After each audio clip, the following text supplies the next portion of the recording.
Boa noite.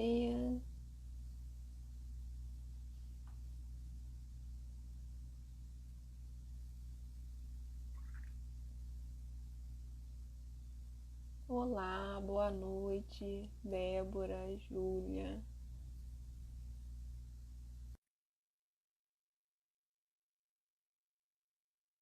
Olivia, boa noite.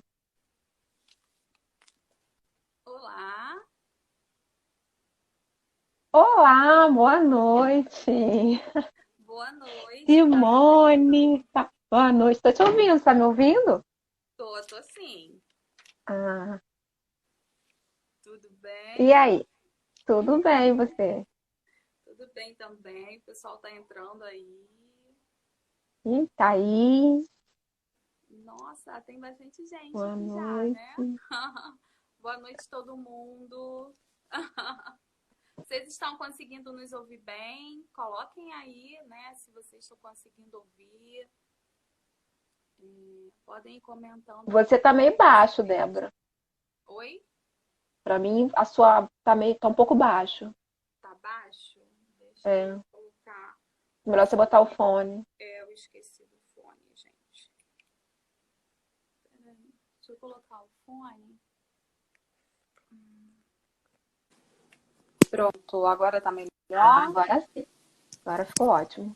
Peraí, que não ouvi agora. Só um minutinho. Oi, tá me ouvindo? Então, agora tá ótimo. Ah, tá Boa bom. noite, Sandra. O pessoal tá dizendo que tá bacana, que tá ouvindo sim. Ai, Então, tá bom. então hoje nós estamos nos reunindo aqui, né, para falar um pouquinho sobre transtorno de ansiedade e depressão, né? Isso. E antes de a gente começar, vou me apresentar, e depois a Débora se apresenta também, e nós vamos poder começar a falar um pouquinho sobre a temática de hoje. Meu nome é Osinéia Pereira, sou psicóloga cognitivo-comportamental, especialista em neuropsicologia. Eu faço atendimentos clínicos no centro de São Gonçalo e no centro de Niterói. No centro de São Gonçalo, no espaço Cognição e Linguagem, e no centro de Niterói, no espaço Tríplice, sócia da Débora. Atendo crianças, adultos, adolescentes e faço avaliações neuropsicológicas e psicológicas também. Isso. Carla, eu quis ficar bem parecida com a Usineia, entendeu? Porque na outra live do mês passado, eu tava morena e ela louríssima. A Carla comentou aqui, boa noite, Uhum. Débora tá louríssima. Então, vou me apresentar. Boa noite a todos. Eu sou Débora Coutinho, psicóloga, terapeuta cognitivo-comportamental, especialista em psicopedagogia e atendo também, né, especialmente na clínica, entre dois municípios. A gente reveza aí os nossos atendimentos no município de São Gonçalo, no Centro de Desenvolvimento Cuidar, onde nós temos uma equipe multidisciplinar, e em Niterói, junto com a Usineia e a Elisângela, nós temos lá o Espaço Tríplice. Somos três psicólogas, né? Cada uma com as suas especializações, áreas de atuação. Então, nós realizamos atendimentos, avaliações neuropsicológicas, avaliações psicológicas e psicopedagógicas. Então, hoje nós vamos conversar um pouquinho, né, sobre. Nós vamos fazer um formato em que nós duas iremos tratar, junto com vocês, sobre esse tema, né, ansiedade e depressão, que são temas bem frequentes no consultório. No mês passado, dia 22, não foi isso, Ozzy? Se eu não me Foi de engano, foi dia 22. 22, nós fizemos a live sobre ansiedade infantil. Foi muito legal, tivemos muitas perguntas e o pessoal solicitou para que nós fizéssemos uma live sobre ansiedade na população adulta, né? Então, nós nos comprometemos e aqui estamos, né? Cumprindo esse combinado, realizando essa live. Nós vamos tratar um pouco sobre esse tema, mas nós gostaríamos que vocês também interagissem, né? Colocassem perguntas, o que vocês estão achando, colocassem as sugestões sobre o tema, tá bom? Então, para que a gente possa transcorrer sobre ele. E, bom, é isso.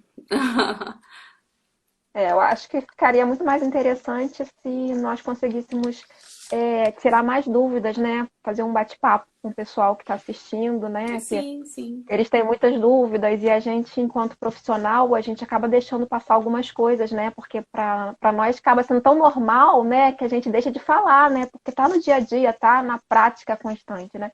E aí Sim. as perguntas das pessoas que não estão nesse meio, né? Dentro desse ambiente, é bom ver a visão que eles têm de fora, né? De como é que eles veem o transtorno de ansiedade, como é que eles veem a depressão, para realmente se é dessa forma que eles veem, se não, né? Eu acho que seria muito bacana essa troca aí, né? Entre profissionais e não profissionais na área da psicologia, né?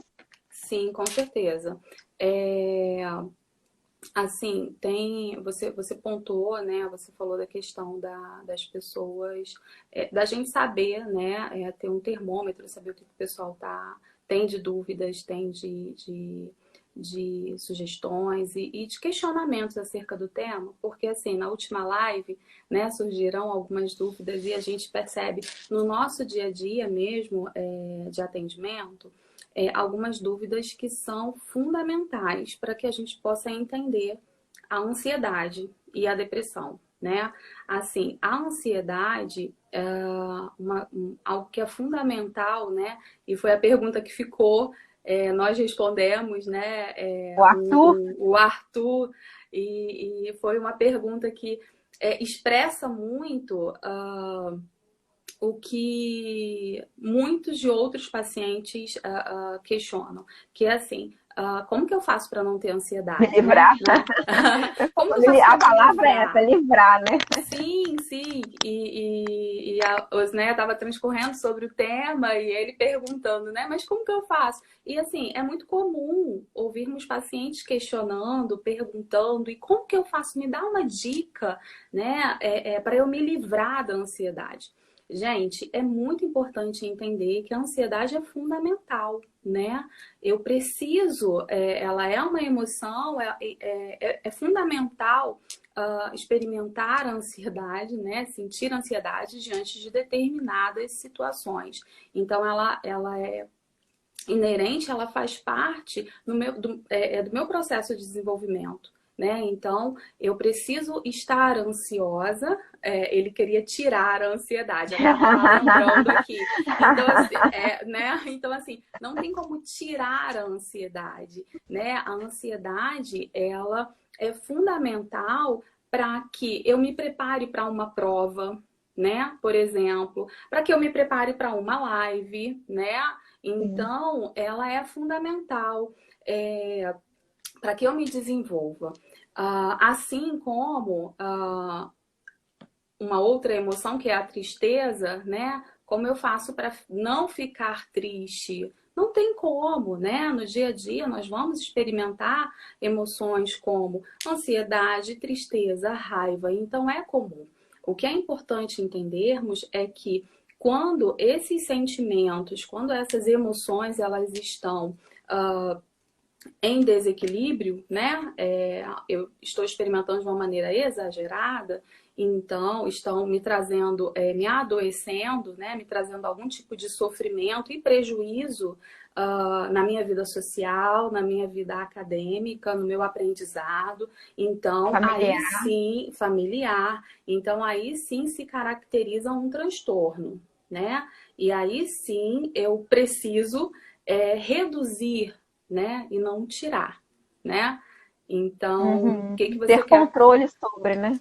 Sim, sim, sim. Então, o que você quer acrescentar com relação a essa questão, Rosinéia? Então, eu queria falar que o Brasil é o país mais ansioso do mundo. Só para começar, assim, né? Sim. São, né, um número imenso de países e o Brasil consegue ficar como o país mais ansioso do mundo. né? Sim, sim. Então, 9, alguma coisa por cento de pessoas vão desenvolver um transtorno de ansiedade, pela pesquisa da Uhum, Organização Mundial de Saúde. Em algum momento da uhum, vida, a pessoa vai desenvolver um transtorno de ansiedade, né? E aí, o que, que são esses sintomas de transtorno de ansiedade? Como a Débora falou, a ansiedade dentro do limite é normal, mas quando é que eu começo a me preocupar e começar a achar que essa ansiedade ela está exagerada? Quando existe um prejuízo no funcionamento da pessoa, né? Então, uma coisa que a pessoa antes resolvia de forma muito fácil, né, vira-se um tormento para aquela pessoa, porque ela só consegue pensar que vai acontecer coisas negativas naquele acontecimento, que antes sempre deu certo, mas se dava errado, a pessoa conseguia dar conta, mas a pessoa é como se ela não tivesse solução para aquele problema. Então, existem muitos pensamentos negativos relacionados ao transtorno de ansiedade. Assim como uma irritabilidade muito grande, a pessoa ela fica tão acelerada, o organismo fica tão acelerado que ela não tem paciência para nada, como se ela tivesse ligada realmente com 220, né? Aquela pessoa que não consegue se concentrar, que ela não consegue ver um programa de televisão, porque a cabeça dela não para o tempo todo. E aí ela pode apresentar também uma compulsão alimentar, porque é uma forma de você é, tentar controlar a ansiedade, né? Quando você não faz terapia, quando você não aprende as técnicas de controle da ansiedade, você acaba usando como válvula de escape a comida, as compras excessivas, tudo em excesso, né?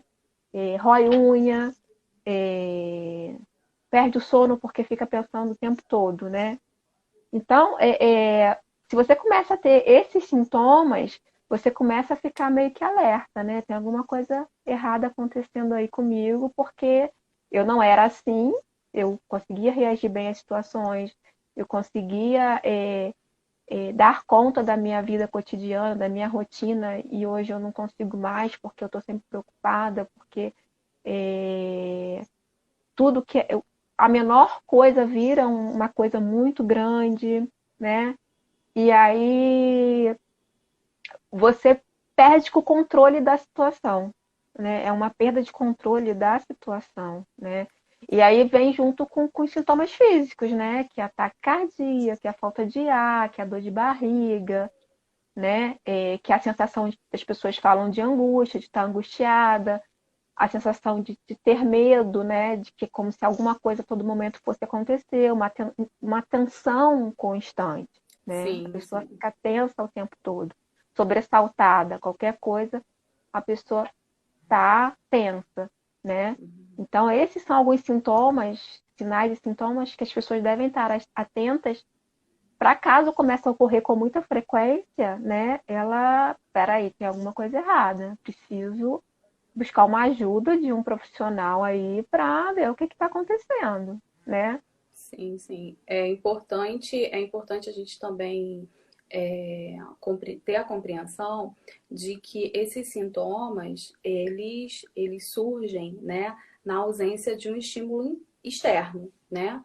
Então, a taquicardia, por exemplo, não surge, né, no caso dentro de um transtorno de ansiedade, após uma caminhada, né? Então a gente não está falando de um medo, vamos supor, numa situação de um acidente, de um assalto, óbvio, né, que eu vou sentir medo e que eu terei sintomas mas esses sintomas eles estão ligados a um estímulo externo, né? Então, quando a gente pensa no transtorno de ansiedade, são sintomas que surgem, muitas das vezes, pessoas relatam, eu estava brincando, eu estava assistindo um filme, eu estava lá no sofá, tranquilo, e de repente, né, eu comecei a sentir a suar, eu comecei a ter algumas sensações, sudorese, taquicardia, a sensação de sufocamento. Então, são sintomas que surgem independente de um estímulo externo, tá?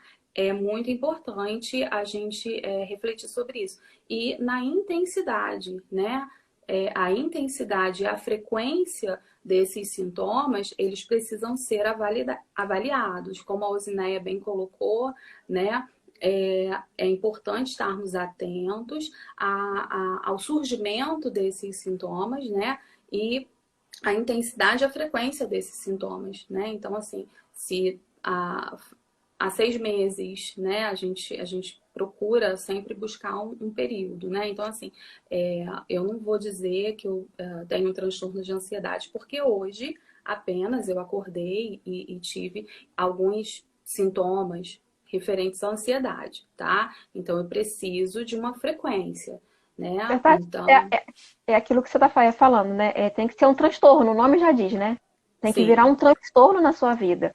Quando você não sim. consegue ter uma vida normal, que tudo que você vai fazer se torna muito difícil, tá, se tornou um transtorno, né? Sim, no caso da depressão, por exemplo, né, o humor depressivo, ele, porque às vezes, mas eu me senti, eu acho que eu estou em depressão, porque a gente percebe muito um autodiagnóstico, né, para justificar até mesmo um outro problema que existe, que é a automedicação. Né? Então, assim, eu faço um autodiagnóstico, então, assim, eu acordei muito triste, né? Então, eu estou depressiva, não.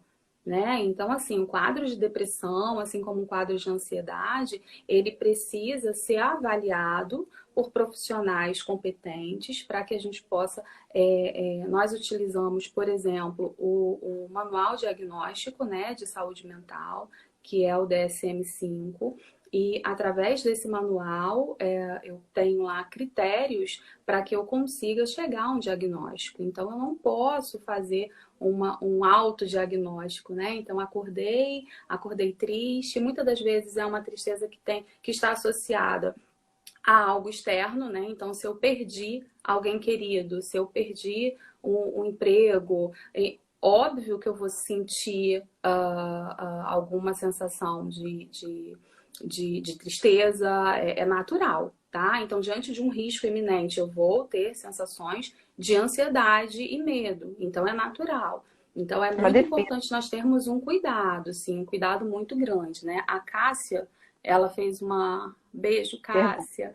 Ela fez uma colocação aqui, né? Que é um pouquinho dentro disso que eu acabei de falar. Eu acredito muito na eficiência do processo terapêutico, né, no tratamento de ansiedade, mas infelizmente nós vemos um número muito grande de pessoas buscando o tratamento medicamentoso. O que que nós achamos disso? O tratamento medicamentoso, em alguns, dependendo do nível da ansiedade, da depressão, ele é importante, né? O uso de medicamentos como um tratamento, né? Porém, essa prescrição ela precisa ser feita por um médico, né?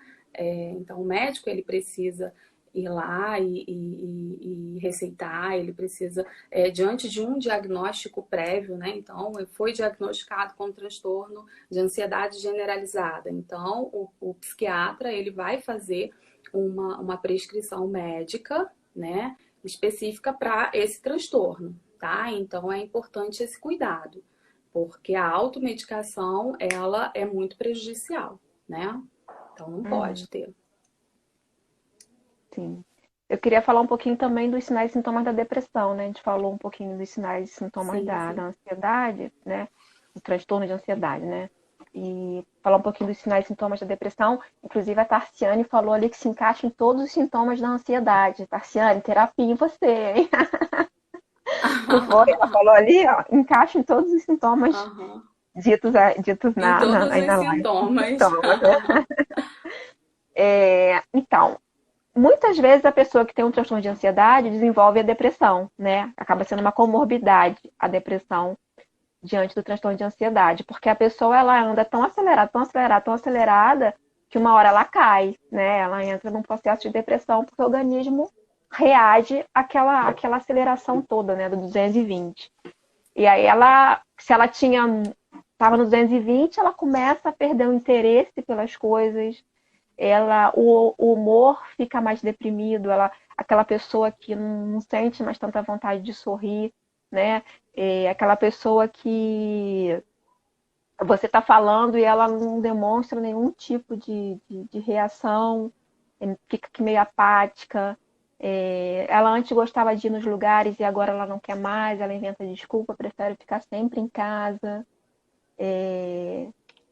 Os dois sintomas fundamentais para começar a surgir um alerta de que você pode estar num quadro de depressão é o humor deprimido e a falta de interesse nas atividades que antes você tinha interesse e de uma hora para outra você começa a perceber que você não tem mais interesse. Claro que as pessoas podem um dia gostar de uma coisa, determinado tempo falar, enjoou, não gostou mais, isso é normal. Mas aí você começa a ter essa persistência, né? De estar desistindo, de perder o interesse, de sair, fica cada vez mais limitado, né? Aí você já começa a ficar mais atento.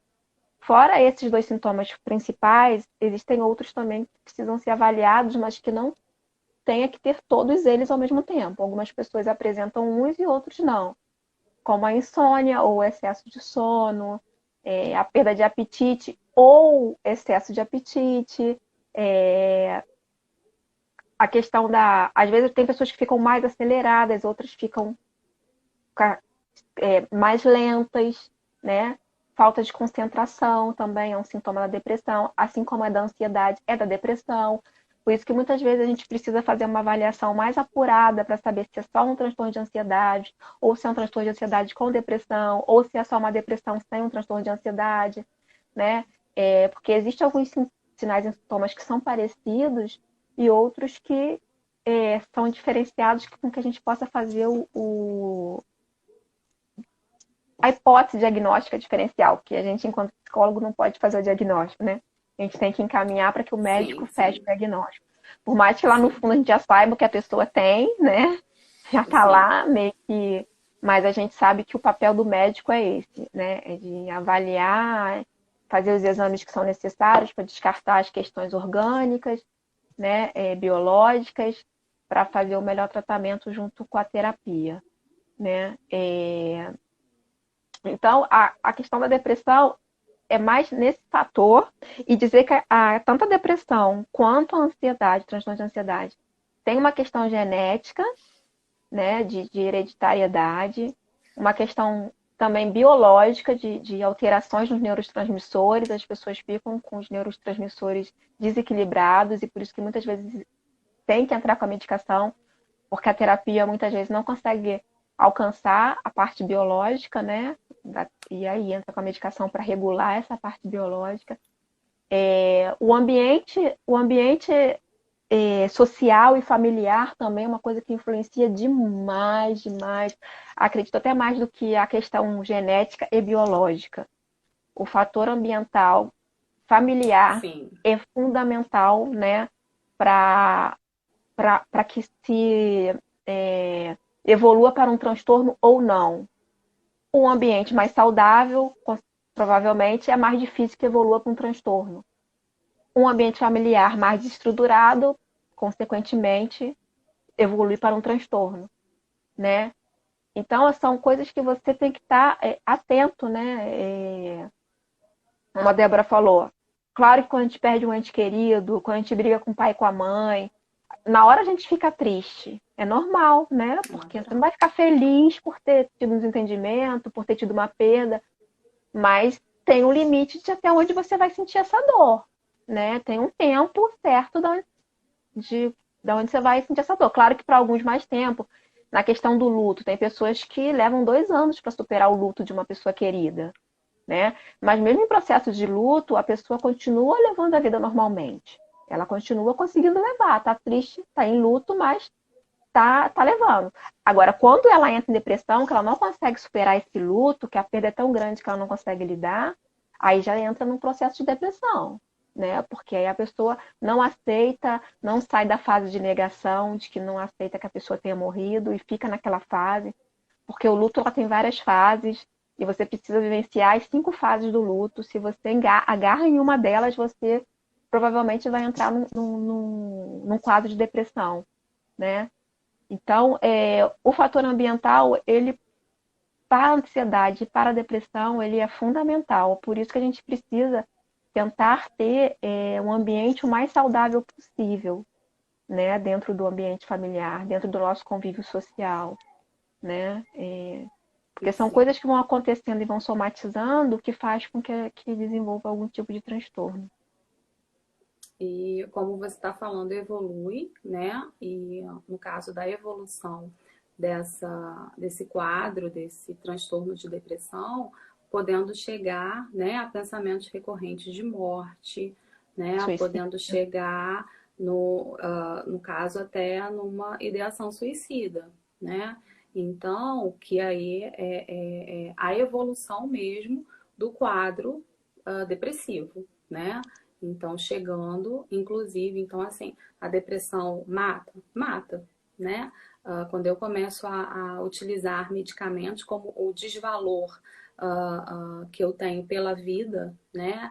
Se torna tão grande e essa dor, né? Causada, o sofrimento causado pela depressão é tão grande que eu começo a tomar medicamentos, começo a fazer automedicação, né? Então não tenho um controle, porque eu não valorizo, né, mais a vida. Então, assim, podendo chegar, inclusive, num planejamento e numa ideação suicida. Então, por isso é importante, né, como a Alzineia falou, estarmos atentos, até enquanto família, né, aos sinais, porque não só no quadro de ansiedade, mas no quadro de depressão, sinais são dados, né? Então, a pessoa, ela demonstra para a família que ela está, no caso da ansiedade, num nível de estresse, num nível de ansiedade muito grande, né?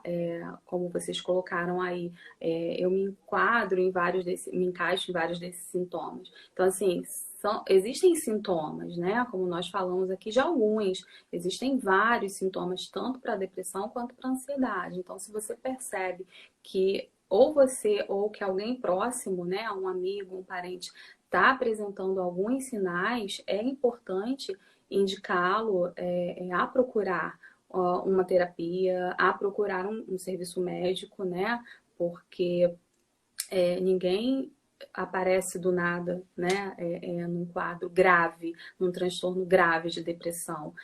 O quadro desses transtornos, eles são quadros evolutivos, né? Então a gente percebe que vai acontecendo um aumento desse transtorno, né? Um Esses aumento sinais dos e sintomas, né? sintomas. Isso mesmo. Então, assim, os sintomas que eram alguns, eles, no desenvolvimento de uma depressão, eles vão aumentando, podendo chegar, né, numa ideação suicida, e, enfim. Então, nos dois transtornos, são dados sinais, né? Então, é muito importante que a família, é muito importante essa questão do ambiente. O ambiente, ele pode adoecer, né? Tanto levando para um transtorno de ansiedade, como levando para um quadro depressivo, né? Quando não os dois, né?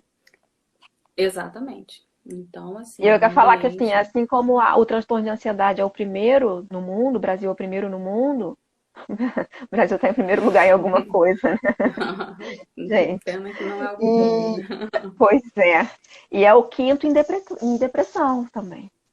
Assim, Tá bem alto também, né? sim, sim. É o quinto país com maior número de depressão. Sim, então é importante, né, nós observarmos, estarmos atentos enquanto família, Pergunta. né? Isso. Eu não Temos tô conseguindo ver perguntas? daqui. Não tô conseguindo ver daqui, não consigo ver do meu. Vê se tem. Não, deixa eu ver aqui. A Julie, a Júlia, né? Ela comentou aqui, eu choro todo dia, né? E aí, esse todo dia chama um pouco a atenção da gente, né? Profissionais, por quê? Todo dia a gente já percebe aí, então, uma frequência, né?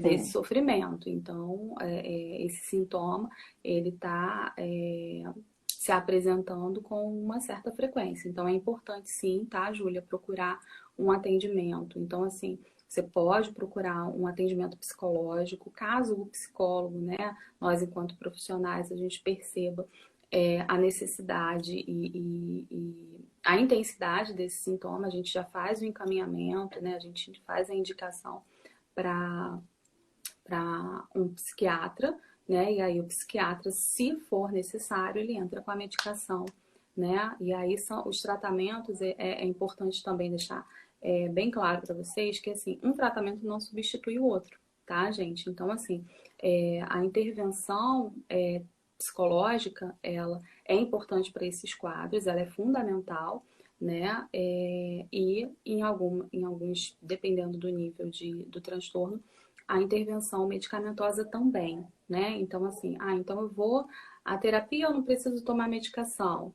Ou, então se eu tomo medicação, eu não preciso fazer terapia. Não, tá? Então esse pensamento ele tá errado. As duas coisas, elas, uma não né? Então se eu já faço uma, eu não preciso fazer a outra. Isso não existe, tá? Então, assim, dependendo do quadro, se for uma Depende do ansiedade. grau também, né? Sim, sim, depende do nível dessa, né, do grau, do nível dessa ansiedade e dessa depressão. Então, assim, dependendo, com a terapia a gente consegue manejar, né, e dar recursos, né, através de técnicas que nós ensinamos aos nossos pacientes para poder lidar com essa ansiedade, por exemplo. Mas dependendo do grau da ansiedade, é importante uma intervenção medicamentosa também, né, e os dois vão caminhar juntos durante um período, tá? Então, é importante. Deixa eu ver aqui. Sofrência, sofrência e falta de desabafar, insegurança. Não entendi. O Rodrigo, ele... Oi, Rodrigo, ele deu um oi aqui. O Rodrigo, ele participou, né, de uma roda de conversa que nós fizemos pelo aplicativo Zoom, também no mês passado, e aí ele está aqui participando da live sobre ansiedade também. E, assim, falta de desabafar, né, insegurança, são algumas características até de personalidade, né? Pessoas que têm uma personalidade mais quietinha, né? Então, assim, tem um traço mais introvertido, então fala pouco, né? Então, é importante, essas pessoas, elas são pessoas até mais difíceis de serem diagnosticadas, né? Então, essa falta de desabafar, essa característica de insegurança, muitas das vezes por insegurança, às vezes a gente pensa que a pessoa que é muito quieta, que é na dela, a gente não imagina o motivo, é porque quer, ele é assim porque quer. Não, às vezes é uma insegurança, né, que faz com que a pessoa prefira ficar ali sem dar muita opinião, sem aparecer muito, mas essas pessoas, elas são pessoas que a gente precisa estar atentos, né? A gente precisa estar atento a essas pessoas porque elas são mais difíceis de darem sinais, né? Porque não fala, né? Então, aquela pessoa que fala, que coloca para fora, a gente consegue alcançar melhor quais são as emoções, os sentimentos, as ideias. Então, acontece muito da pessoa que é muito quieta, por uma questão de insegurança, por uma questão de medo de avaliação, né? A pessoa que tem alguns transtornos específicos de ansiedade, por exemplo, ele tem medo, né? Medo de ser avaliado pelo outro, né? E muitas das vezes, como a Osneia falou, a depressão que vem aí como uma comorbidade, a depressão ela também acaba surgindo e fazendo com que essa pessoa fique ainda mais insegura e traz também outro sentimento que é o sentimento de culpa, né? A Osneia falou aí dos sintomas de depressão. O sentimento de culpa é um sintoma também, né? A pessoa ela se sente culpada sempre de tudo, né? Ela se acha um peso para a família, né? Então, são muitos sintomas, é uma sintomatologia muito grande aí para a gente falar, né? Mas eu acho que estamos com poucas perguntas. O pessoal hoje está bem quietinho, né? O Arthur não entrou na live. Ele já assistiu a infantil, já. Ele assistiu a infantil. Nós não temos aí mais muitas perguntas hoje, né? Mas espero ter respondido aí a Júlia, né? Que falou que se encaixa em todos os sintomas que nós falamos, falou que chora constantemente, então é importante buscar ajuda sim, tá, Júlia? E desabafar, né? Buscar esse apoio, esse suporte emocional, tá? Eu queria falar um pouquinho, então, já que ninguém quer perguntar aí, né? Eu queria falar um pouquinho dos tipos de depressão que a pessoa pode apresentar, né? Eu acho que é importante também, porque cada tipo de depressão ela é tratada de forma diferente, né? Então existe a depressão maior, né? Que é aquela depressão profunda que as pessoas falam. Aqui a Ciri está falando, perguntei sobre as fases do luto. Peraí, deixa eu ver se eu lembro. Negação, raiva, tristeza, negação, tristeza. Eita, agora Aceitação aceitação é a última, é falta a uma. última. Foi a É, Cirle, né? é a minha cunhada. Vou ficar devendo essa resposta para ela, depois eu falo com ela. Raiva, aceitação, depressão, tristeza. Não consigo lembrar o outro. É a raiva, negação. Na ordem, Cirle, agora fica difícil para a gente Não lembrar. existe uma Mas ordem. vai depender do, né? Cada um ele vai experimentar de uma maneira. Mas assim, Isso. geralmente, primeiro vem a negação, na maioria das vezes, a negação, raiva, né? Eu acho que é a barganha, né? A depressão e a aceitação. Eu sei que a aceitação é a última, tá, gente?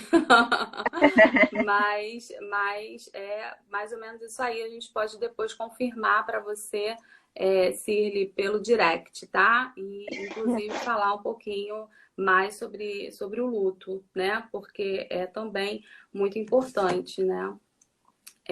Cirle, tu falou que falaremos depois. Me Pode cobra. continuar, assim, né? Você estava falando Aí a depressão dos tipos de maior, né? depressão. Que é aquele Sim, caso em que a pessoa ela não consegue fazer coisas mais básicas, né? Vamos dizer que a depressão tradicional, né? Que todo mundo acha que só existe depressão nesse nível, que a pessoa não toma banho, que a pessoa não tem vontade de levantar da cama, né? Que a pessoa perde totalmente. é, a Carla tá botando aqui: negação, raiva, negociação, depressão e aceitação. então é Aí, tá isso. respondido. Eu falei barganha, tá certo. Então, ó, É. obrigada, Carla. Então a pessoa perde a esperança na vida, né? Essa é a depressão maior, né? Um pouquinho, né? Pincelado, existe muito mais coisas Sim, envolvidas aí, sim, sim. dando só uma pincelada. Existe o transtorno bipolar, né? Que é a depressão misturada com a mania, né? A depressão misturada com a hipermania. Então, a pessoa passa fases de depressão, de tristeza, e passa um tempo, ela começa a uma euforia, que ela sente uma energia muito grande, ela se acha capaz de fazer tudo, ela pode fazer tudo, não tem obstáculo na vida dela. Então ela muda de um extremo para outro, da tristeza à euforia, à mania, né? Esse tipo de depressão é bem complicado de tratar, é bem, né, difícil. Dificilmente você consegue tratar só com a terapia. Na maioria das vezes você tem que entrar com a medicação mesmo, né, para controlar o humor, Sim, porque, né, apesar de toda a depressão ser um distúrbio do humor, a bipolar ela tem uma oscilação de humor muito maior do que a depressão sozinha. Tem a distimia, que é aquela pessoa que está sempre tipo apática, né? Aquela pessoa que está sempre no mesmo nível de não expressa reações muito de alegria, de raiva. A vida vai passando e a pessoa está ali, mesmo que parece que só está deixando o barco levar ela. Mas esse é um diagnóstico mais difícil de fazer, porque geralmente é aquela pessoa que parece que está triste, mas é uma tristeza constante, né? Para você dar esse diagnóstico de distimia, a pessoa tem que ficar pelo menos no mínimo 2 anos com nessa instabilidade ou estabilidade, né, que não muda, que não altera o humor, sim, aquela sim. apatia, né? Então, essas são as depressões mais comuns, e a mais difícil de diagnosticar é a distimia, realmente, né? Que sempre passa muito despercebido, são as pessoas que menos procuram tratamento, porque conseguem levar a vida de alguma forma, não numa qualidade que poderia estar levando, mas consegue levar. A gente vai empurrando, vamos dizer, vai empurrando com a barriga, né? Sim, sim. Como nós não temos perguntas, Eu Tem uma pergunta do vou... Lucas aí.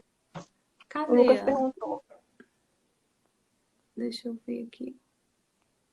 Ah, Poderiam falar sim. um pouco sobre as abordagens terapêuticas e suas diferenças? Quer responder essa? Então, se a gente entrar nessa temática, a gente já está, né, com um horário bem avançado, Lucas. Pode falar A da gente, TCC, acho que a né? gente pode falar, é isso que eu ia falar. A gente pode falar um pouco, então, da TCC, porque, assim, são várias abordagens terapêuticas, né? Então, se a gente fosse abordar aqui, falar aqui de cada uma delas e das diferenças de todas elas, pode ser aí tema, então, para a próxima live, mas nós ficaríamos muito tempo, né? Então, assim, a TCC é a nossa linha de abordagem, né, em comum, minha e da Osineia, onde nós trabalhamos com os atendimentos individualizados, né? E aí, nos atendimentos, nós trabalhamos as crenças, né? Nós trabalhamos as distorções cognitivas, os pensamentos disfuncionais que esses pacientes estão trazendo.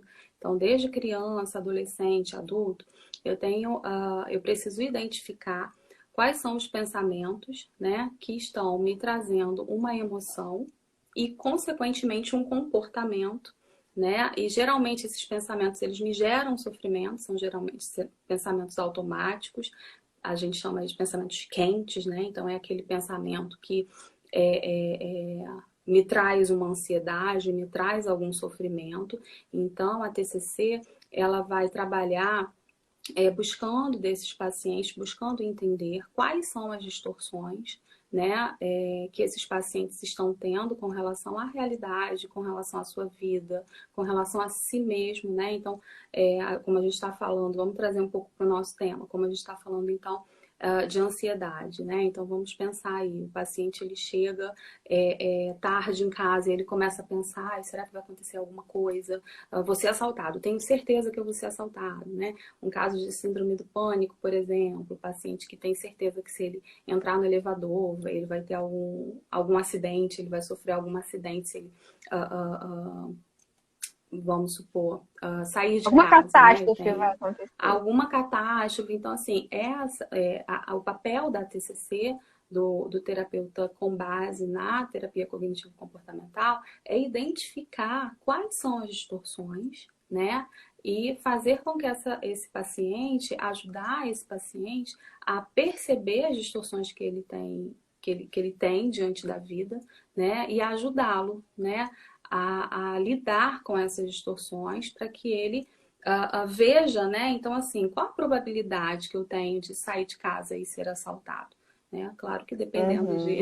de que lugar do Rio eu more, mas assim, na verdade, são, como a Zé falou, são pensamentos catastróficos, né? Então, assim, a probabilidade é muito pequena, né? Então, não justifica eu Aquela emoção ficar toda. preso, né? Ser refém, né? E não justificam aquela emoção toda, né? Então, e eu ser refém, tá? Então, assim, a TCC ela vai trabalhar muito em cima disso, né? Dos pensamentos, porque eu entendo que primeiro eu penso, depois eu sinto e depois eu me comporto, né? Então a gente vai não só os adultos, né, no atendimento adulto, mas no infantil também, o objetivo é o mesmo e o manejo é o mesmo, né? A Osné quer acrescentar alguma coisa? Eu dei uma resumida, né, um pouco na abordagem.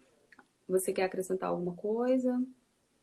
Não, assim, o que eu posso dizer é que, assim, cientificamente, a abordagem que tem maior resultado, né, é a TCC. Comprovação Muitas vezes, científica, né? sim, muitas vezes você não precisa entrar com a medicação, os pacientes respondem muito bem a TCC, né, e ela é isso que você falou, é trabalhar em cima do pensamento, sentimento e comportamento. Pensamento afeta o sentimento, que afeta o comportamento, assim como o comportamento também afeta o sentimento, que afeta o pensamento, né? É uma via de mão dupla, vamos dizer assim, né? Então, a gente trabalha com os pensamentos que vão mudar os comportamentos e também quando a gente muda o comportamento, a gente muda também os pensamentos, né? Isso. E aí quando É, você consegue ter uma visão diferenciada das situações, o que você antes você via de forma muito ruim, você consegue transformar essa situação numa coisa mais realista, mais racional, não vamos dizer que seja. Não dá para transformar uma situação de perda numa coisa boa, mas você consegue transformar essa perda que está te fazendo muito mal numa coisa mais aceitável, para que você consiga viver com ela até, né, que a dor passe, né? Sim, sim. O Zé falou um pouquinho dos transtornos depressivos, né, mais comuns. Os transtornos de ansiedade mais comuns que a gente recebe de pacientes, né, no nosso dia a dia no consultório, a gente pode citar, né, o transtorno de ansiedade social, né, o transtorno de pânico, que tem sido muito frequente, transtorno de ansiedade generalizada, transtorno de separação agora também tá vindo aí também com uma crescente, o mutismo seletivo, né, e a fobia específica, né, que é aquela fobia por acerca de um objeto ou uma situação específico, né? Então, assim, são alguns dos transtornos, porque quando a gente fala assim, transtorno de ansiedade ou transtorno de depressão, não existe um só, né? Existem vários, um espectro aí de transtornos, então a gente vai receber vários tipos de transtornos e é importante diagnosticar cada um, né? Porque cada um apresenta sintomas específicos, tá? E para cada um a gente vai desenvolver e elaborar, planejar com o nosso paciente um tratamento específico, né? Então não está tudo misturado, não. Claro que, como a Uziné colocou, a depressão, por exemplo, ela pode vir como uma comorbidade, né? Então eu posso ter um sintoma ou um transtorno como comorbidade do outro, né? Mas é importante entender qual é o predominante naquele sujeito, né? Para que eu possa melhor tratar. Eu espero que a gente tenha respondido aí o Lucas, né? Deixa eu ver aqui o horário, a gente já está chegando perto aí um pouquinho do nosso horário. Só queria fazer uma observação que eu esqueci de falar da depressão pós-parto, que eu acho muito importante a gente falar um pouquinho sobre. Ah, sim. 25% das mulheres desenvolvem depressão pós-parto, das mulheres que engravidam, né? É um número muito grande. E assim, a gente precisa dar atenção a essas mulheres, porque quando uma mulher ela gera um filho, a atenção fica muito na criança, no bebê, né? Ninguém pergunta como é que a mãe tá, ninguém pergunta se a mãe precisa de alguma coisa. É só o bebê, o bebê, o bebê, o bebê, o bebê, né? A mãe tem que ficar à disposição do bebê, né? O tempo todo cobra-se da mãe, que a mãe seja uma boa mãe, que a mãe amamente, que a mãe dê banho, que a mãe...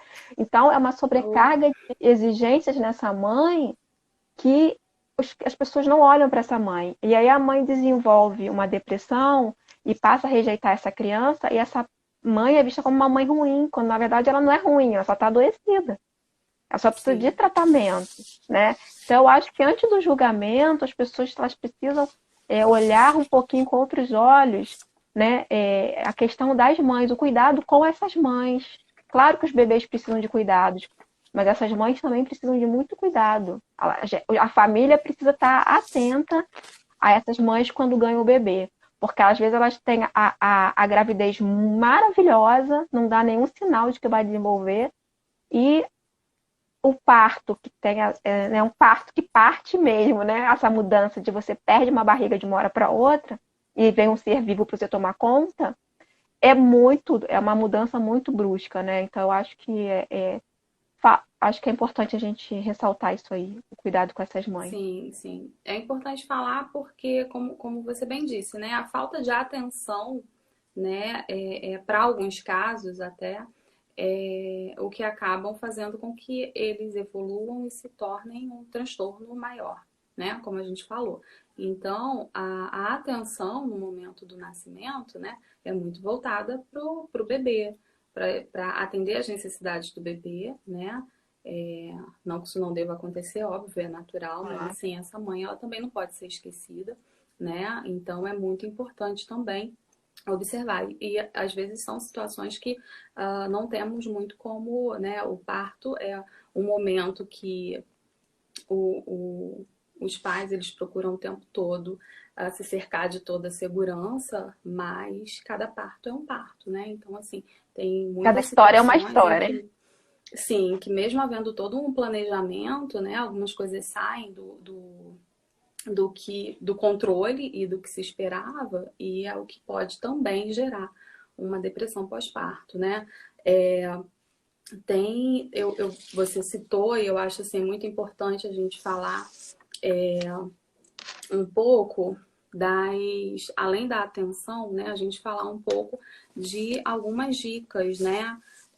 Dicas de como, como passar por uma situação, como é que nós estamos vivendo, por exemplo, atualmente, porque é natural estarmos ansiosos, é natural em alguns momentos nos sentirmos tristes, né? Então, assim, poxa vida, a rotina, cadê, quando que vai voltar? Então, assim, algumas dicas que eu acho que é muito importante, eu tenho trabalhado muito com os meus pacientes, é dar atenção à alimentação, né? Como você falou, nem em excesso, nem em falta, né? Porque os extremos são muito ruins. Então, assim, eu não vou descontar na alimentação, porque senão eu acabo transformando, né, essa ansiedade num transtorno alimentar. Então, assim, atenção à atividade física, porque a atividade física é muito importante. Claro que de uma maneira agora, né, um pouco diferente, mas é importante, né? Mas em casa dá para fazer, não dá, Uzi? Dá, com certeza. Então, eu acho que assim, a gente se atentar para a rotina, né? Porque assim, mas a minha rotina habitual, ela foi perdida, não tem como manter a rotina. É certo, a gente não tem como manter aquela rotina. E eu nem preciso, né? Então, se eu não tenho que levar o meu filho para a escola 7 da manhã, eu não preciso acordar às 6. Mas se eu tenho o hábito de acordar pela manhã, de acordar cedo e ainda pela manhã, o horário de estudo das crianças, é importante manter essa rotina o mais próximo da rotina anterior, né? Então, assim, ter uma rotina de atividade física, de alimentação, os horários de cada refeição, eu acho isso muito importante. A questão do sono também, né? Como que está o seu sono? Então, assim, é muito importante se atentar também para o sono, porque é um dos sinais de alerta tanto para ansiedade como para alguns casos de depressão, né? Então, Sim. é importante. Tem algumas dicas, né, de higiene do sono. Então, eu não vou ficar falando de problemas, fazendo contas, né, antes de dormir, porque senão eu perco o sono, gente. Então, assim, né, uso de eletrônicos, né, jogos, né, muito tarde. Então, a criança ou o adolescente vai perder o sono, é natural. Então, assim, tem toda uma higiene do sono, né? Mas o sono é muito importante a gente preservar boa, né, um bom período de sono, para não ter uma irritabilidade, um estresse, né?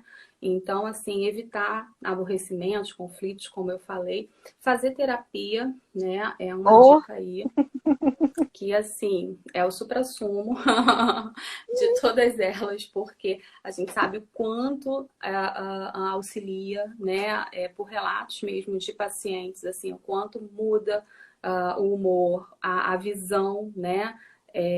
Que eu tinha daquela situação, a visão que eu tinha, como a Osineia falou, né? Então, assim, não é você mostrar uma outra realidade, mas é assim, a realidade que muitas das vezes não está sendo vista, né? Então, é ou está muito sendo super importante. Então, valorizada. sim, sim, ou está sendo super valorizada. Osineia, quer colocar mais algumas dicas que eu não tenha falado? A gente ainda tem aí, eu acho que 2, 3 minutinhos. Então, você falou de recorrer, né, ao que nós temos, né, no ambiente, né? E a gente pode recorrer também a questões internas, né? E regulações internas nossas, né? Que é a questão da respiração, respirar adequadamente, né? Buscar respirar adequadamente, puxando pelo nariz, soltando pela boca, né?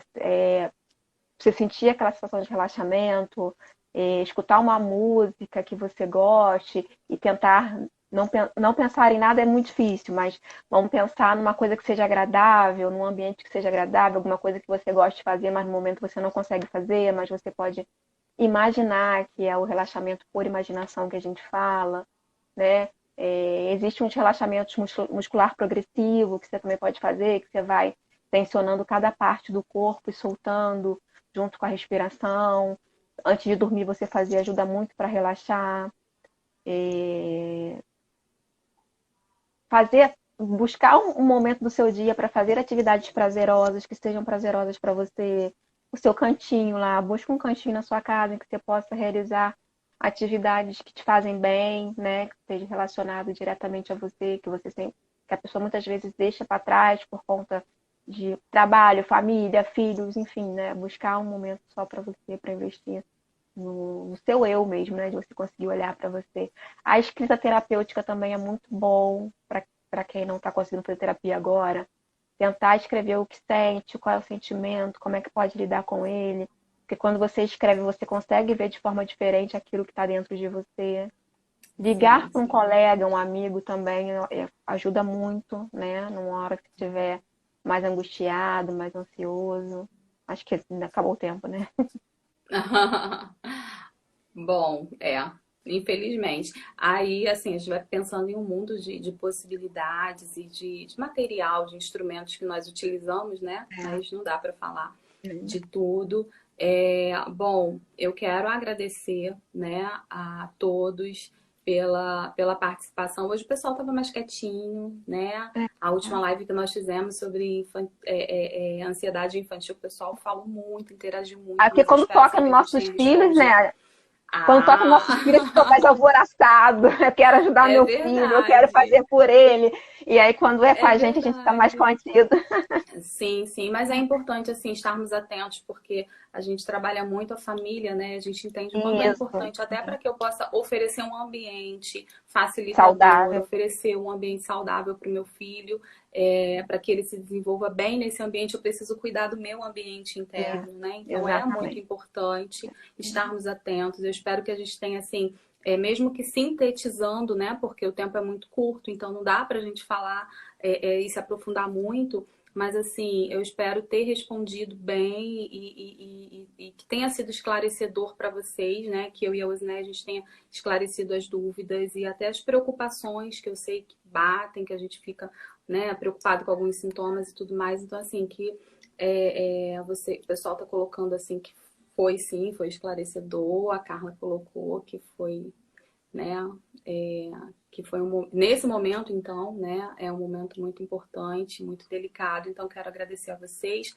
precisando, tá, só nos procurarem nos directs, né, tanto o meu quanto da Osné, o Espaço Trips também, que é o nosso espaço em comum, então estamos aí à disposição para ajudá-los, né, e nos veremos aí, né, mais para frente, vamos criar aí outras oportunidades de troca, tá bom?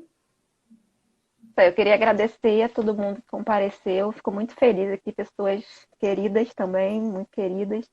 E parabenizando a live, obrigada. A Marcela falou excelente live. A Mônica falou obrigada pelos ensinamentos. Pessoal, tudo agradecendo aí. Foi ótimo. Ai, gente, obrigada. Eu gosto mais quando tem perguntas, porque eu consigo desenvolver melhor, eu consigo trabalhar em cima das perguntas. Como hoje a coisa ficou um pouco contida, a gente... Porque é sexta, o pessoal tá mais quietinho? Acho que não, né? Pode ser. Ou ficaram pensativos. Olha. Ou isso. Gente, obrigada, tá?